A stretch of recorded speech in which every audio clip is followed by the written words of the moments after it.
Gone are the days when cruise deals were so jaw-droppingly amazing that you'd do a double take, as if you'd spotted Bigfoot doing the moonwalk on the Lido deck. Just last year, you could snag a 4-day cruise for the measly sum of $50, although that was before the added joys of taxes and fees. It was like cruise lines were competing in the "Let's Make Passengers Scream with Joy" Olympics to get passengers back on board after the pandemic.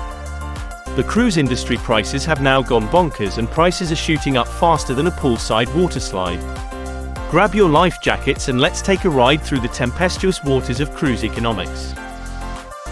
COVID-19 hit the cruise industry like a rogue wave crashing a beach luau. Cruise ships were put on lockdown.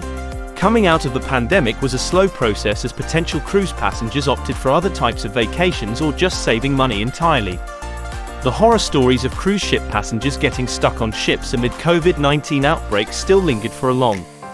This prompted cruise lines to lower prices to attract new and experienced passengers. This effort seemed to prove fruitful, as more and more passengers begin booking cruise vacations, to a point where in the summer of 2023, finding open inventory on cruise ships proved to be difficult. Because the pandemic resulted in hundreds of cruise itineraries being cancelled, passengers were given vouchers for future sailings. These passengers started cashing in those vouchers, which has also resulted in more crowded ships and less inventory. Some ships have been so crowded they've made rush hour on the subway look like a picnic. With fewer cabins available than a sailor's sock collection, prices began to increase.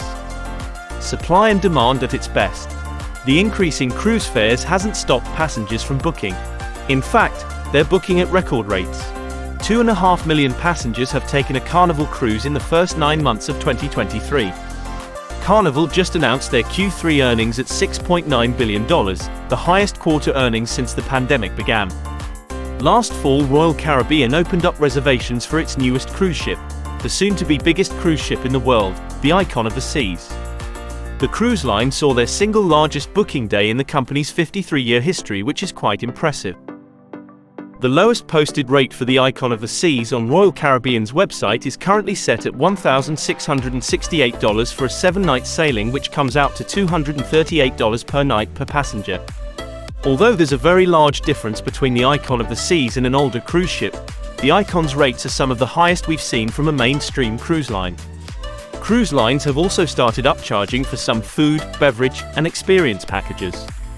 Carnival just announced today that they're increasing their Cheers drink package price by $10 per day.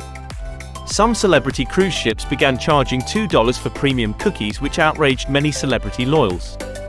Is there really such thing as a non-premium cookie? Some lines have begun limiting the hash of meals you can order each night in the main dining room and adding premium rates to certain menu items. Fuel costs have begun to increase as well, which also adds to increased rates. Carnival has also acknowledged that they may begin to start charging fuel surcharges to their sailings as well in the near future. So what next? How much longer can cruise lines ride this wave of higher rates and fees? For now, the reservations heading into 2024 are still solid, with no sign of slowing down. An increase in cruise ships does help to open inventory, which may help to reduce rates, but time will tell if that happens. Some of the new ships coming in 2024 include the Icon of the Seas, the Utopia of the Seas, the Carnival Jubilee, the Sun Princess, and the Disney Treasure. Although prices have increased, cruising is still an exceptional way to travel, and quite often less expensive than any other luxury vacation. While we hope cruise rates level out here soon, check with your travel agents so they can keep an eye out for some amazing deals to get you back onto the high seas.